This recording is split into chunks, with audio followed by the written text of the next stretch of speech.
Bonjour à tous. Merci de m'avoir invité donc pour ce talk qui s'appelle Art et entropie du chaos dans ton front-end. Donc je vais me présenter vite fait. Je m'appelle Thibaut Courtoison, je suis Engineering Manager chez October et à côté de ça, je suis aussi enseignant et speaker. Si vous voulez me suivre sur Twitter, n'hésitez pas. Mon ad c'est errorname avec un underscore. Alors, je vais pouvoir commencer et je vais vous poser la question. Est-ce que vous connaissez le kintsugi? Souvent, quand je pose cette question, il y a parfois une, deux, voire trois personnes qui lèvent la main, mais c'est assez rare. Qu'est-ce que c'est le kintsugi? Le kintsugi, c'est un art ancestral japonais de réparation de céramique et de porcelaine à l'aide de lacs saupoudrés d'or. On peut en voir un exemple à l'écran. En tant que philosophie, le kintsugi, ça va traiter de la casse et de la réparation d'un objet comme faisant partie de son histoire, plutôt que comme quelque chose à déguiser. Et dans la période d'apparition du kintsugi, aux alentours du XVe siècle au Japon, les collectionneurs adoraient tellement le rendu qu'ils cassaient eux-mêmes leurs céramiques pour les faire réparer. Au fil des années, le kintsugi a évolué et s'est mêlé à l'art contemporain. On peut notamment citer les œuvres de Ian Forman, qui utilise des Legos pour réparer des murs dans le paysage urbain, mais aussi l'œuvre de Rachel Sussman, qui utilise la laque d'or pour réparer le bitume. Ainsi, le kintsugi peut s'éloigner de son schéma original pour s'adapter à un nouveau support. Un nouveau support et pourquoi pas le web. Car, posons-nous la question, est-ce que notre web app est parfaite, sans bug, sur tous les navigateurs, dans toutes les tailles de responsive? Non. Mais, posons-nous aussi la question, est-ce qu'elle a besoin d'être parfaite? Non plus. Ce dont elle a besoin d'être, c'est résilient, de fonctionner quoi qu'il arrive. Elle peut être cassée et fonctionnelle, cassée et belle, telle une céramique réparée au kintsugi. Et donc ça fait envie. Mais comment on peut s'y prendre pour s'assurer que notre application soit résiliente? Et bien pour ça, on va utiliser le chaos engineering. Je ne sais pas si certains d'entre vous ont déjà entendu ce terme. Euh, Ça a été inventé par Netflix en 2011 et cette pratique fait le parallèle dans la science avec la théorie du chaos, qui est l'étude de l'évolution de l'entropie, c'est-à-dire du désordre d'un système. Le but, c'est d'observer la réaction d'un système suite à la perturbation intentionnelle de ce système. En pratique, à quoi ça va ressembler? On va faire intentionnellement cracher un serveur et on va regarder comment réagit l'infrastructure.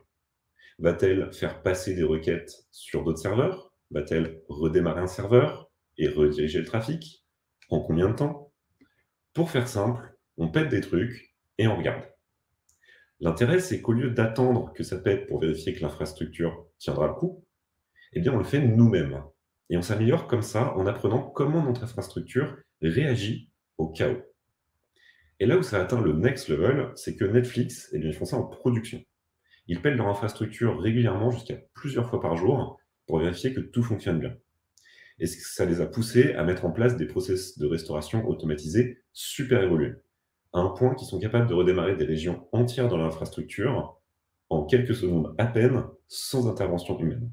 C'est quand même assez impressionnant. Si on veut regarder un petit peu plus en profondeur, qu'est-ce que nous apporte le chaos engineering? Premièrement, ça va nous permettre de découvrir et d'identifier des faiblesses dans un environnement contrôlé. Un environnement contrôlé parce que, vu que c'est nous qui allons intentionnellement faire cracher quelque chose, on va casser quelque chose, eh bien, on sait aussi comment faire pour le réparer, parce qu'on sait précisément ce qu'on a cassé. Et donc, on peut, dans cet environnement contrôlé, facilement découvrir des faiblesses et les rollback rapidement en cas de problème. Deuxième cas, ça va être une compréhension augmentée des interdépendances des composants de notre système.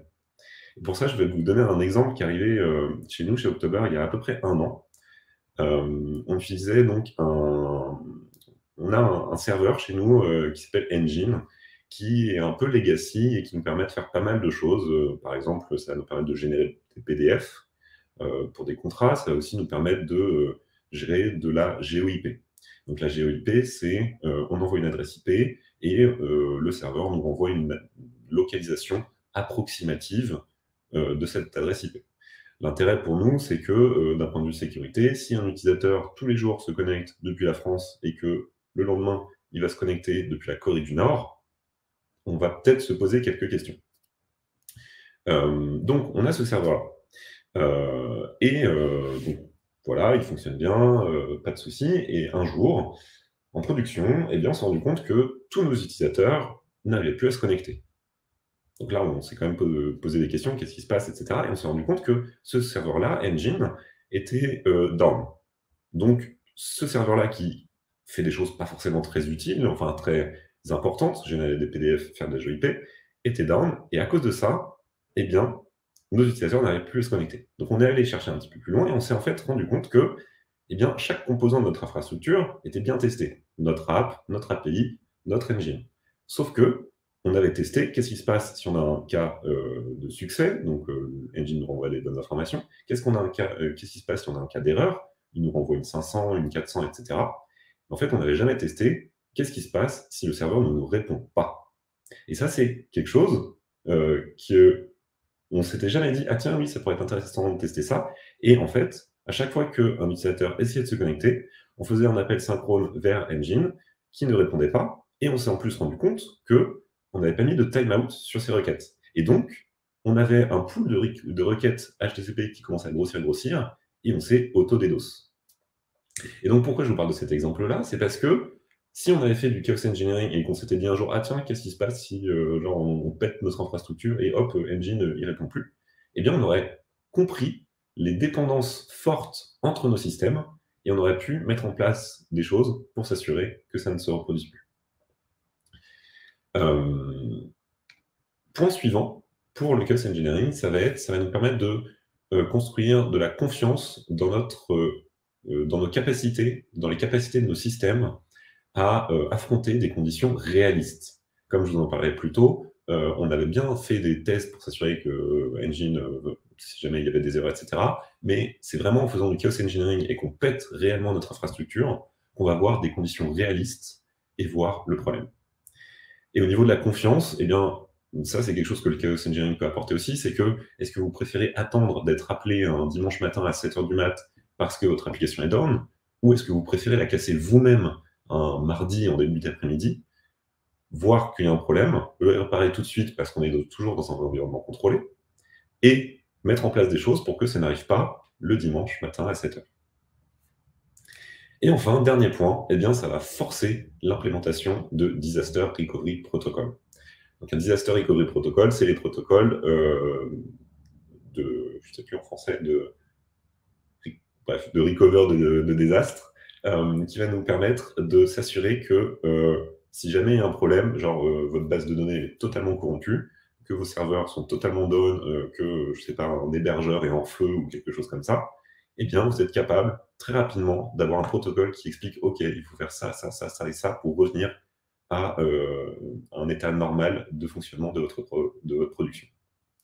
Et bien souvent, les Disaster Recovery Protocols, eh bien, ils sont plus ou moins réfléchis en mode théoriquement, si jamais ça arrive, on fera ça. Sauf que c'est réellement au moment où on commence à faire du chaos engineering qu'on se pose la question, alors moi, je vais péter mon infrastructure. Du coup, est-ce que moi, je suis déjà capable de recover en faisant ça? Et donc, c'est quand même super utile. Donc, voilà les avantages que peuvent apporter le chaos engineering rapidement. Le truc, c'est que dans toutes les ressources qui existent sur ce sujet, que ce soit des talks, des livres, de la documentation, ça ne parle que d'infrastructure.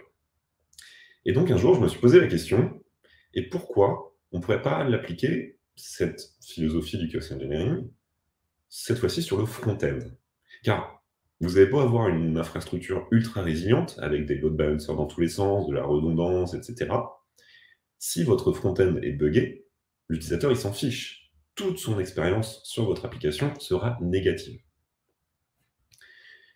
Et donc, vu que, comme je vous l'ai dit, il n'y a pas de ressources sur le sujet du chaos engineering appliqué au front-end, il n'existe pas vraiment d'outils ou de toolbox tout en un pour le faire.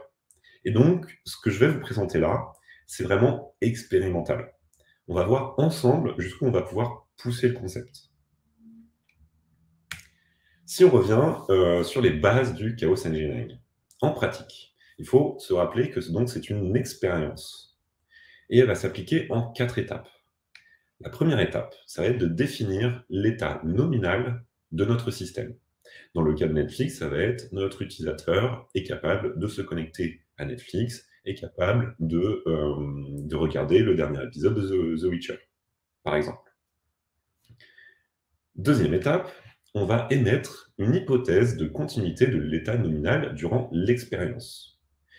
Donc, on va dire notre utilisateur est capable de continuer à se connecter à mon application, à Netflix, est capable de continuer de regarder le dernier épisode de The Witcher, même pendant que je suis en train de faire du chaos sur mon infrastructure. Et on utilisera 2 groupes, un groupe témoin et un groupe testé. Troisième partie de l'expérimentation, la perturbation. On va créer intentionnellement une perturbation reproduisant un événement réel, par exemple un serveur qui crache.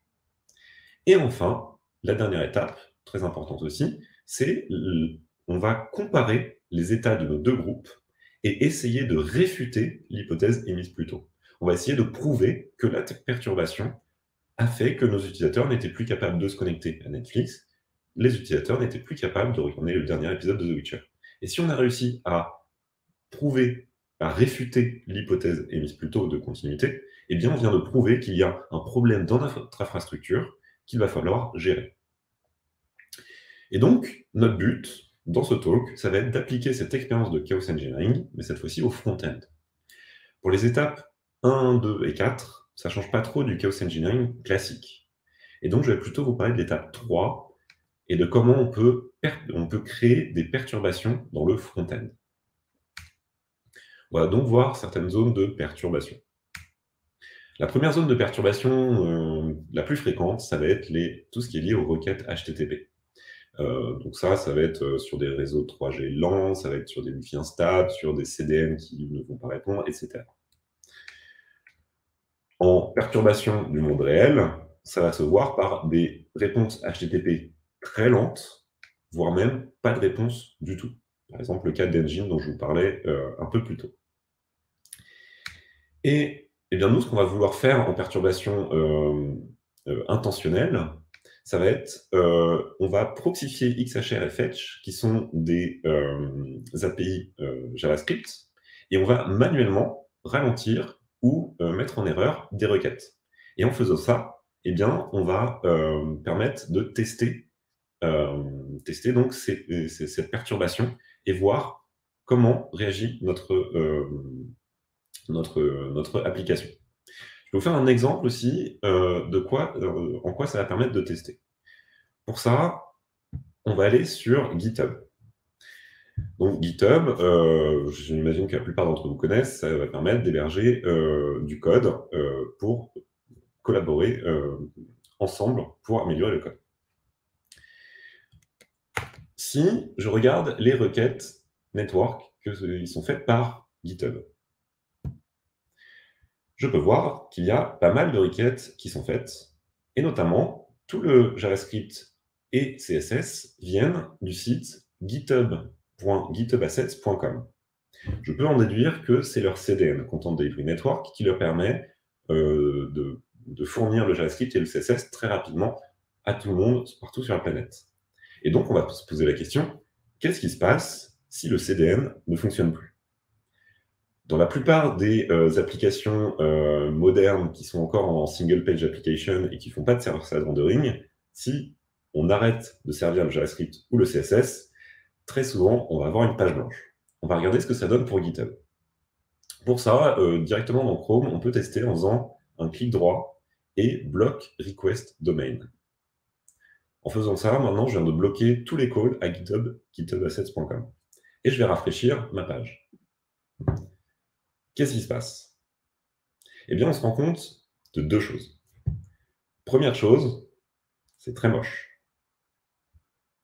Mais deuxième chose, et là où c'est assez intéressant, c'est que eh bien, je vais pouvoir continuer à me balader dans GitHub et je vais aller pouvoir voir, par exemple, package React Art, rectangle.js, et je vais trouver, hop, le code source de ce fichier-là, React.js. Et donc là, c'est un exemple de quoi GitHub continue d'être résilient, fonctionner, même s'il y a un problème au niveau de leur CDN.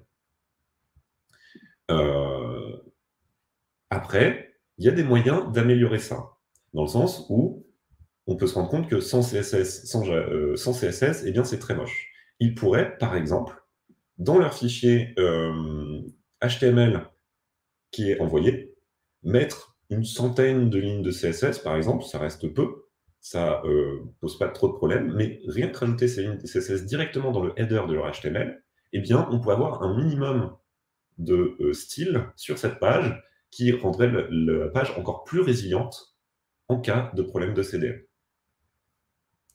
Donc voilà un exemple pour ce que ça peut faire. Et donc, je vous ai dit, on a moyen, dans nos applications directement, sans passer par Chrome, de faire du proxy XHRFetch avec, par exemple, ce bout de code très rapide. On va remplacer la méthode originale window.fetch et on va rajouter, une chance sur deux, d'avoir rajouté donc, un délai entre, donc ça c'est quelque chose, je crois, entre 15 millisecondes et 3 secondes, quelque chose comme ça. Et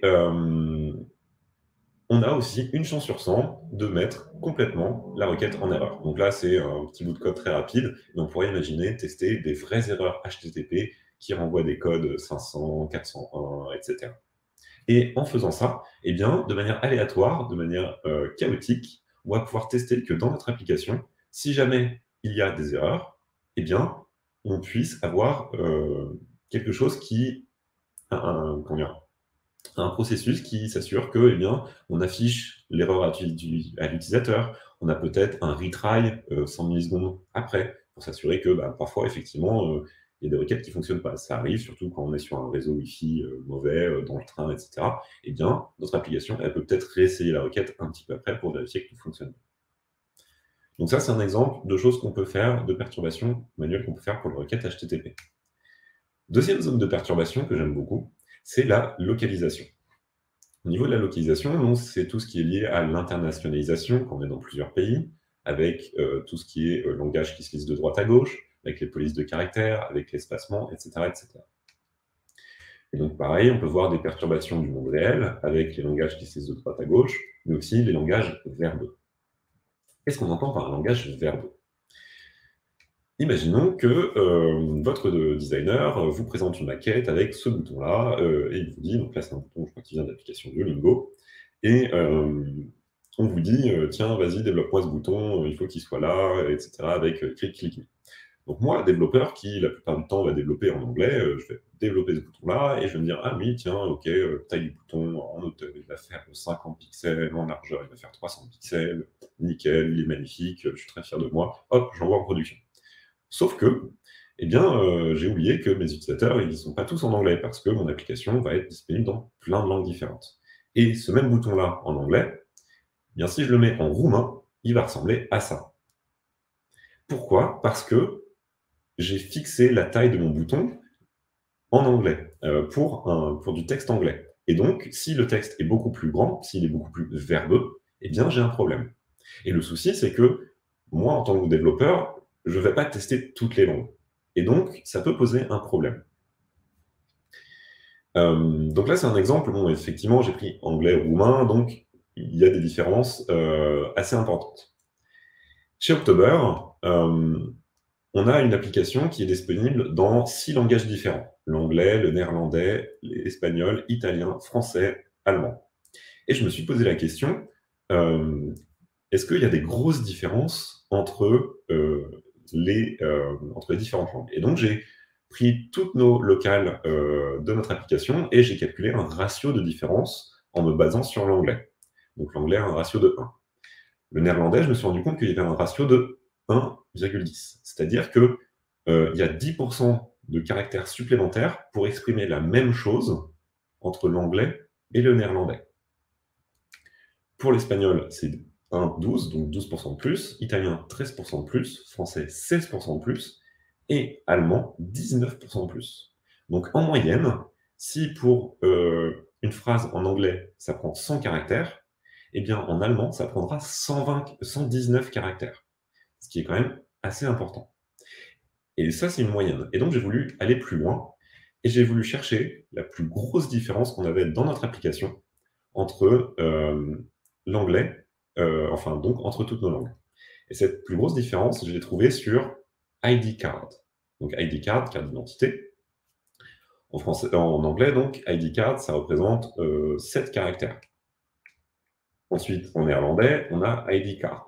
On va avoir un caractère supplémentaire. Espagnol, très court, DNI. Italien, documento d'identità. Donc déjà, on commence à avoir une grosse différence entre DNI et documento d'identità. Et donc, un même bouton qui afficherait ID card, carte d'identité, eh bien, devrait gérer le fait que les Espagnols verront 3 lettres, les Italiens verront beaucoup plus de lettres. En français, pièce d'identité. Et là où on a vu la plus grosse différence, c'est sur l'allemand. Personalausweis von allen, bref. Et en fait, là, je me suis rendu compte qu'on avait un bug.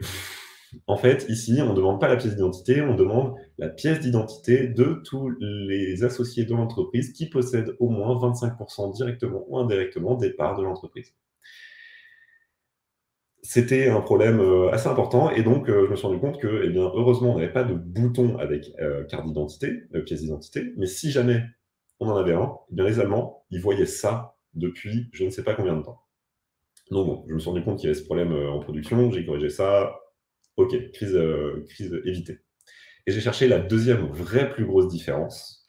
Et la deuxième vraie plus grosse différence que j'ai vue, c'était sur les états financiers intermédiaires.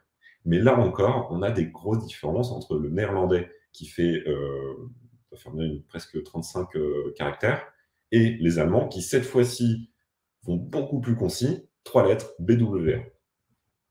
Et donc, dans une application qui a seulement 6 langues, on a très souvent des applications qui ont encore beaucoup plus de langues, eh bien, on a déjà des grosses différences. Et donc, c'est en ça que la localisation, ça va être quelque chose qu'il va falloir gérer dans notre application. Et comment on va vouloir introduire du chaos dedans? Eh bien, on va faire ce qui s'appelle la pseudo-localisation. La pseudo-localisation, donc c'est quelque chose qui a été inventé, imaginé par une personne qui travaillait chez Netflix à l'époque, qui ensuite allait travailler chez Spotify, si je ne me trompe pas. Et donc, en fait, ce que ça fait, c'est que ça va rajouter des caractères et des diacritiques. Donc, les diacritiques, ça va être tout ce qui est accent, cédille, etc., sur notre application pour qu'on puisse continuer à utiliser notre application, nous, en tant que développeurs, en lisant de l'anglais, mais en rajoutant plein de caractères et de diacritiques pour vérifier que si jamais on avait une langue qui était beaucoup plus verbeuse, avec beaucoup plus d'accent, etc., eh bien, il n'y a pas de problème. On peut voir ici donc l'exemple sur NPM du package qui a été créé, où on a currents en anglais, et avec le pseudo-langage, on rajoute des accents, on rajoute des voyelles, etc., pour que ça puisse continuer d'être lisible, mais que pour autant, on puisse voir des problèmes. Par exemple, ici, il montre ce qui s'appelle des cut-off, parce que la cédille va être coupée, parce que justement, les accents ont été mal gérés ici. Et alors, je vais vous faire une petite démo de à quoi ça peut ressembler. Pour ça, on va pas aller sur GitHub, on va aller sur le site du DevFest Nantes. Donc sur le site du DevFest Nantes, l'année dernière, donc, il y avait le programme ici qui est très bien, avec pas mal de talks assez intéressants, par exemple celui-là. Et je vais vous montrer comment on peut ajouter la pseudo-localisation dessus. Donc, ce que j'ai fait, c'est que j'ai auto-hébergé le script de pseudo-localisation et je vais le rajouter manuellement sur cette page. Donc, on script document.create element fit script. Voilà, donc là, le script de pseudo-localisation que j'ai auto-hébergé chez moi. Et je vais ajouter ce script à la page. JavaScript. Voilà. Je viens d'injecter ce JavaScript dans la page et je vais maintenant avoir accès à window.pseudo-localization, et notamment la méthode .start. Et donc là, en démarrant, vous allez voir ce que ça va donner. On se retrouve sur la même page, avec cette fois-ci, donc, comme je vous en parlais, tous les caractères supplémentaires et les diacritiques. Et on va se rendre compte de quelques problèmes. On peut se rendre compte que ici, eh bien, on a cassé totalement le layout parce que probablement que la découpe ici du texte avait été faite plus ou moins manuellement, d'une manière qui fait que si on a beaucoup plus de contenu, eh bien, ça s'affiche mal. On va avoir parfois certains cas aussi de texte, par exemple ici, de personnes où leur nom va être trop gros par rapport au badge qu'il contient. Donc voilà un exemple de pseudo-localisation. Troisième zone de perturbation dont je vais vous parler, ça va être les timers. J'imagine que pour vous, 1 seconde, c'est égal à 1 seconde. Eh bien, en fait, c'est pas totalement vrai. Pourquoi? Des perturbations du monde réel qui peuvent arriver, ça va être des timers qui vont être ralentis. Si vous avez une application web qui s'attend à ce que toutes les 100 millisecondes, par exemple, une action soit effectuée sur la page, que ce soit en fetch ou etc., et que ça se base sur le fait qu'à chaque fois, on a toutes les 100 millisecondes, une action, une action, une action. Vous la mettez en production, vous la testez, vous regardez, ça fonctionne bien, ok, pas de souci. Sauf que il s'avère que les navigateurs, si jamais votre application est mise dans un onglet qui n'a pas été regardé depuis un certain temps, eh bien les navigateurs vont impacter les timers de votre application pour les ralentir, pour optimiser la performance du navigateur. Et donc, on va avoir des timers qui vont être ralentis. Et si votre application n'a pas de processus de resynchronisation avec le temps réel pour vérifier que si jamais les timers sont ralentis, eh bien, ça ne pose pas de problème à votre application, vous pouvez avoir des problèmes sur le long terme. Comment on va vouloir tester ça de manière totalement chaotique et artificielle de notre part? Eh bien, on va faire comme ce qu'on a fait tout à l'heure avec Fetch et XHR, on va proxifier cette timeout et cet intervalle qui sont deux API natives de JavaScript. De la même manière, on va remplacer la méthode originale et on va rajouter un délai, on va rajouter une chance sur deux de rajouter un délai entre moins 500 et 500 millisecondes. Normalement, il n'y a pas besoin d'aller dans le négatif parce que les timers peuvent être que ralentis. Mais pourquoi pas? Testons, qu'est-ce qui se passe si jamais notre timer il est beaucoup plus rapide que prévu. Donc voilà à quoi ça peut ressembler. Je vous parlais d'une quatrième zone de perturbation, ça va être l'historique. Est-ce que vous avez sauvegardé ce formulaire avant de revenir sur la page précédente? Ça, c'est le cas classique. Ça m'est arrivé encore il y a quelques mois. J'étais en train de faire une déclaration pour une administration publique sur un site qui était un peu vieillot, on va dire. J'ai passé 30 minutes à chercher dans tous les sens les informations dont j'avais besoin pour déclarer ces informations-là. Et juste avant de sauvegarder, malheureusement, avec mon Mac, j'ai fait une fausse manip et je suis revenu sur la page précédente. Et là, grosse goutte de sueur, je reviens sur la page et toutes les informations étaient perdues. Et ça, c'est un cas typique de choses qui peuvent arriver chez vos utilisateurs. On a très souvent dans nos applications des formulaires qui vont être sur plusieurs pages, des informations qui vont passer d'une page à l'autre, etc. Et nous, développeurs, la plupart du temps, on va tester le cas nominal classique, ou si vous avez prévu des boutons genre revenir en arrière, on va le tester ça aussi. Mais il ne faut pas oublier que notre application web, eh bien, c'est justement une application qui est sur un navigateur. Et que sur le navigateur, on peut avoir des actions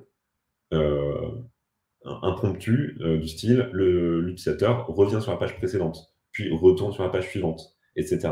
Et donc ça, il faut pouvoir gérer ce cas. Et donc, comme je disais, perturbation du cas réel, un utilisateur va, sans faire attention, revenir sur une page précédente alors qu'il était en train de faire une action importante. Et donc là, encore une fois, on va se poser la question, comment induire de manière intentionnelle des perturbations? Eh bien, on va, de manière, encore une fois, très chaotique, de manière aléatoire, faire un voyage dans l'historique de notre utilisateur. Et pour ça, on va utiliser l'API History JavaScript. Et on va faire, par exemple, ici, on va rajouter un petit bout de code qui, toutes les minutes, on va avoir une chance sur 100 pour qu'on fasse revenir sur la page précédente de notre utilisateur. Et une chance sur 100 pour qu'on passe sur la page suivante.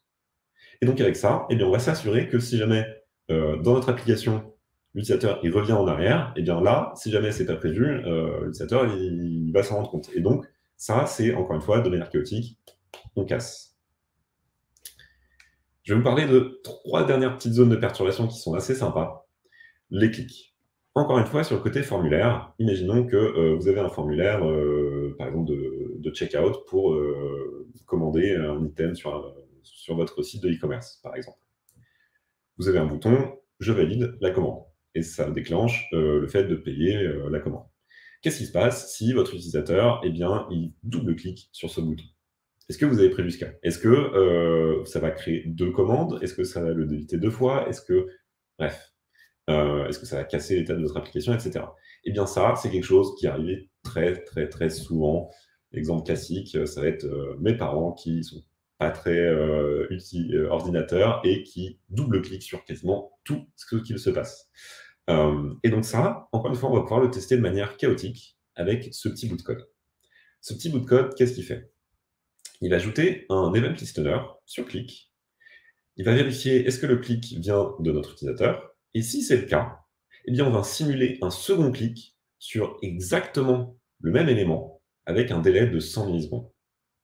Et en faisant ça, ça veut dire que tous les clics de notre utilisateur sur toute notre application seront des doubles clics.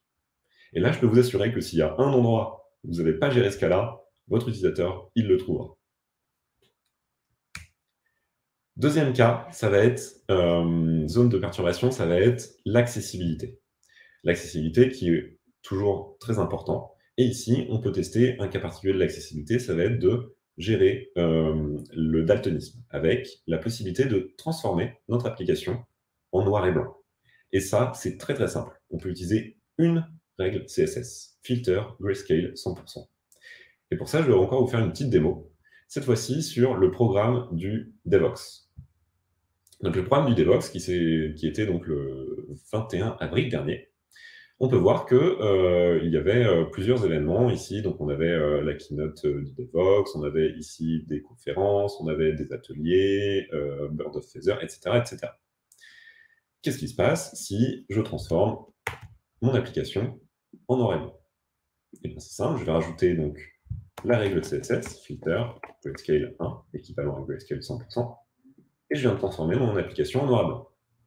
Et là, on se rend compte qu'il y a un problème. Le problème, c'est que tout à l'heure, on s'est rendu compte qu'il y avait un code couleur, qu'on peut voir plus ou moins ici, qui permet d'indiquer ceci est une conférence, ceci est un cookie, ceci est un tools in action, un atelier, ceci est la keynote, etc., etc. Eh bien, notre utilisateur, qui ne peut pas voir les couleurs, n'est plus capable de différencier les différentes conférences et n'est plus capable de savoir si c'est une keynote ou un atelier. Et donc ça, c'est un problème d'accessibilité qui peut être découvert grâce à cette perturbation intentionnelle.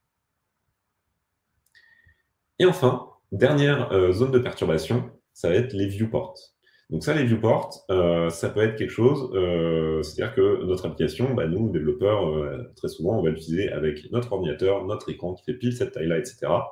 Eh bien, on peut forcer le viewport mobile ou tablette, même si on est sur ordinateur, par exemple. Et donc ça va être encore une fois du chaos pour ajouter de la perturbation.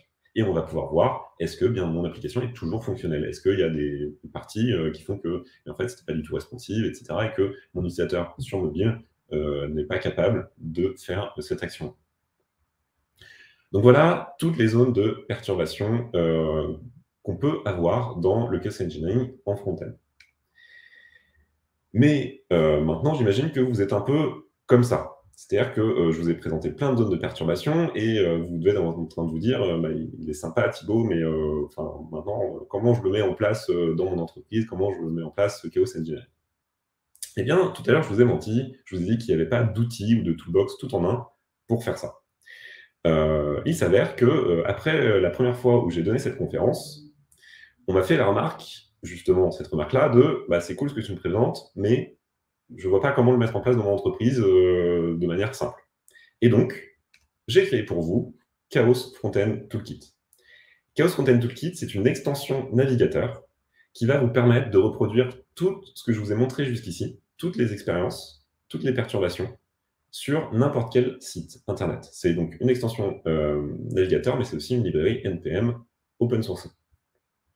On va voir un exemple ici. Après avoir installé l'application, vous allez pouvoir aller dans vos DevTools et aller chercher un nouvel onglet qui s'appelle KO. Et ici, vous allez retrouver toutes les expériences que je vous avais montrées, par exemple la pseudo-localization, et aussi, par exemple, black and white.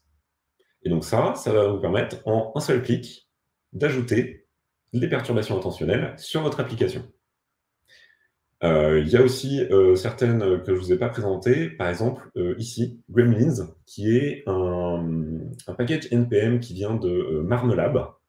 Et en fait, Gremlins, ça va simuler des actions utilisateurs totalement aléatoires sur un site internet de manière très chaotique. Et je vais vous montrer un exemple ici de ce que ça donne. J'active ça et pendant environ une seconde ou quelques secondes, ça va essayer de cliquer partout, de faire des actions keyboard, etc., de scroller, etc., etc. Et ça va permettre, de manière très intéressante, de découvrir s'il y a des problèmes où votre application va cracher ou alors s'il va y avoir des problèmes de performance. Car ici, justement, Gremlins va vous indiquer s'il y a une chute au niveau des FPS de votre site internet.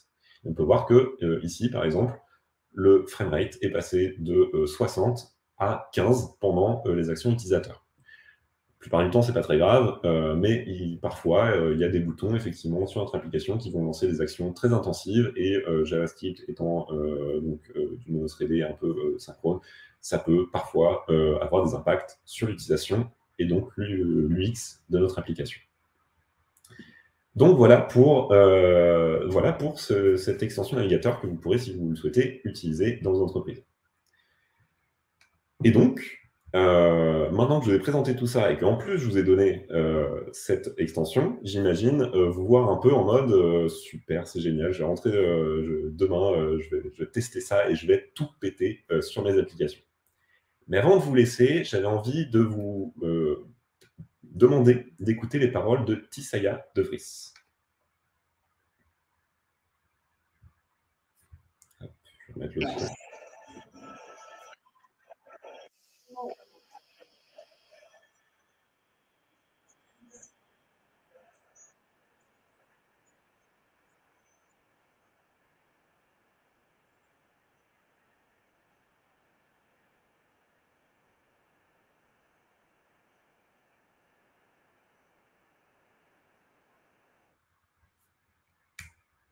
Et comme le dit très bien Tisaya De Vries de la série The Witcher, très bonne série au passage, je vous la conseille, la magie consiste à organiser le chaos. Et ça demande deux choses, balance et contrôle. Sans ça, le chaos vous tuera. Et effectivement, tout d'abord le contrôle. Il ne faut pas oublier que le chaos engineering, c'est une méthode d'expérimentation. Il faut mettre en place des délimitations à cette expérience sur un système donné et un temps donné, en respectant les 4 étapes. État nominal, hypothèse, perturbation, comparaison. Et enfin, balance. Le chaos doit être suffisamment présent pour tester la résilience du système, mais pas trop présent car il peut perturber les utilisateurs. Et on arrive là à ce qui, je pense, est la limite du chaos engineering appliqué au front-end. Dans les expériences de chaos engineering menées par Netflix en production, les perturbations sont quasiment invisibles aux utilisateurs, car tout se passe en back dans l'infrastructure. Mais en front, l'utilisateur, eh bien, il sera forcément impacté par les perturbations que j'ai citées plus tôt. Je pense qu'il est donc impossible de le mettre en place en production. Dans le meilleur des cas, ça peut être appliqué aux environnements de test ou de staging, voire pré-prod. Mais vu que le chaos engineering appliqué au front-end, ça n'a jamais été fait, pourquoi ne pas être précurseur et voir ce qu'on peut en faire? Appliquons la philosophie du kintsugi, traitons la casse et la réparation comme faisant partie de l'histoire de notre application, plutôt que comme quelque chose à déguiser. Et c'est la fin de cette présentation. Merci de m'avoir écouté.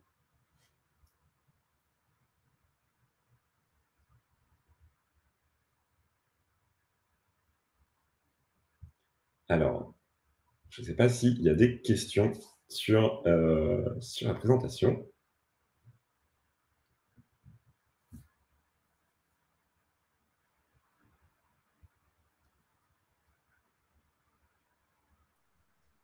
Merci. Désolé, il y a un peu d'écho.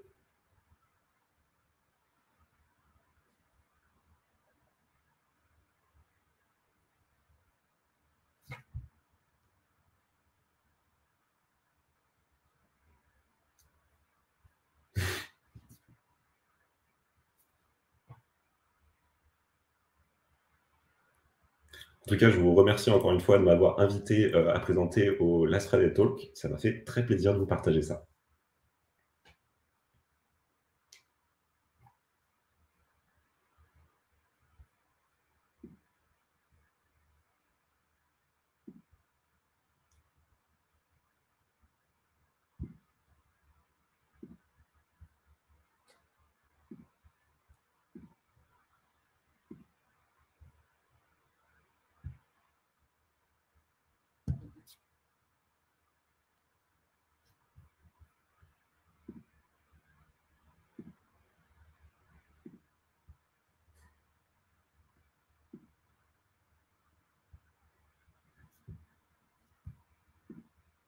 N'hésitez surtout pas si vous avez des questions.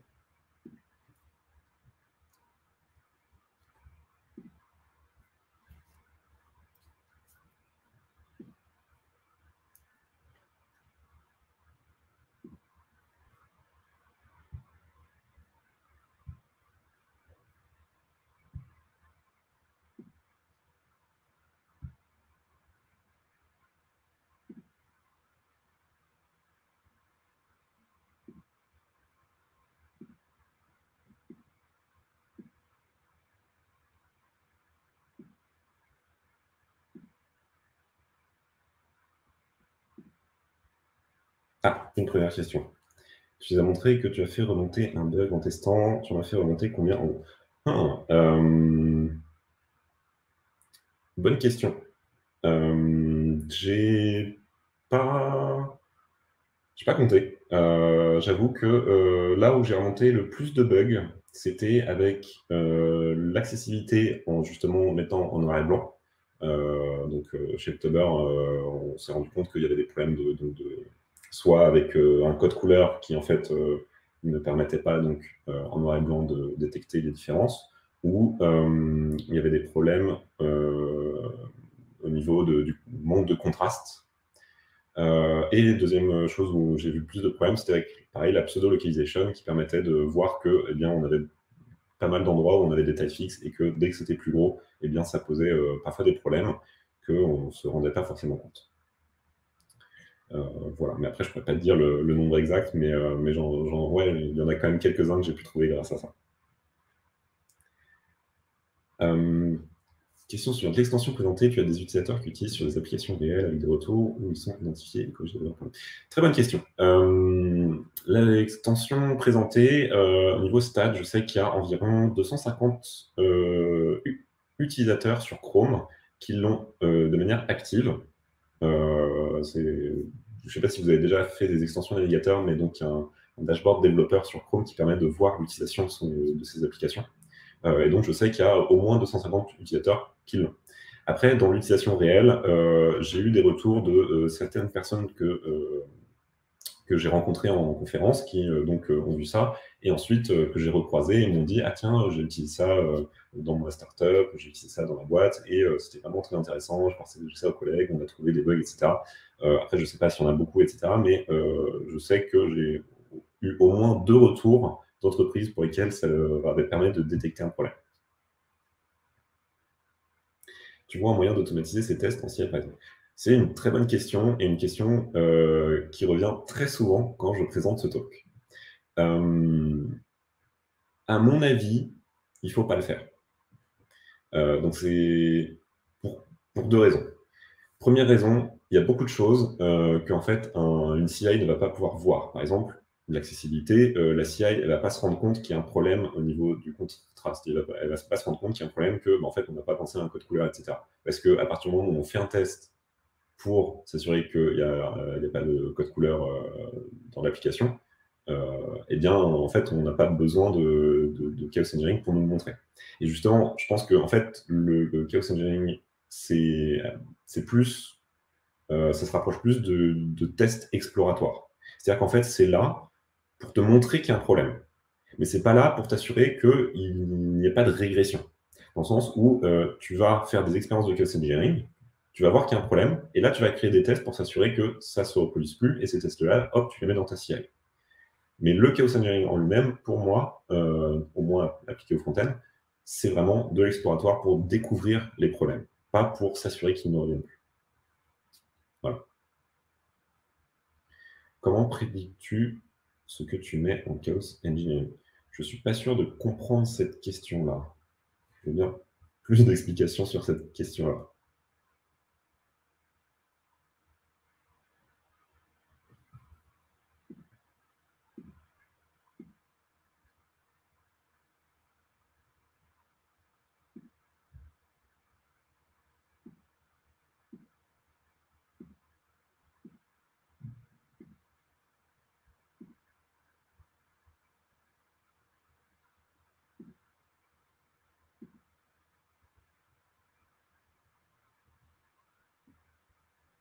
Comment construire des tests pertinents ou comment découvrir des nouvelles zones de test?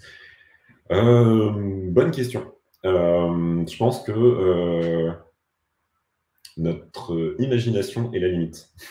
Dans le sens où, en fait, on peut, il faut, je pense qu'il faut pas mal essayer de réfléchir à des cas de perturbation réels.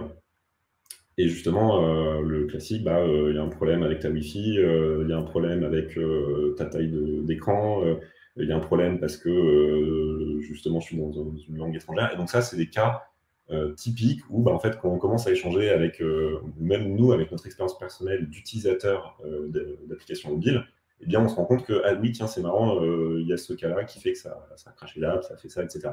Et une fois qu'on a identifié ces zones de perturbation du monde réel, et on va essayer de les reproduire. Dans le cas du chaos engineering classique, un cas maintenant que tout le monde peut connaître, c'est le cas où notre hébergeur part en flamme. Ça, c'est un cas classique, on va dire maintenant, et il va falloir qu'on gère qu'est-ce qui se passe si en fait, notre infrastructure elle part en fumée. Est-ce que je suis capable de mettre en place des choses pour que je redémarre mon application en production très rapidement. Et donc, à chaque fois, c'est voir des choses du monde réel et se dire, OK, comment je peux maintenant reproduire ça de manière intentionnelle.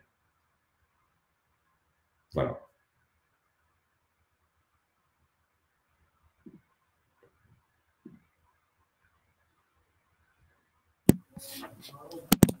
Du coup, on est de retour, Thibaut. Yes. Merci beaucoup pour ta presse. On a eu plein de questions. C'était cool. Merci d'avoir été dispo pour faire ton talk à distance.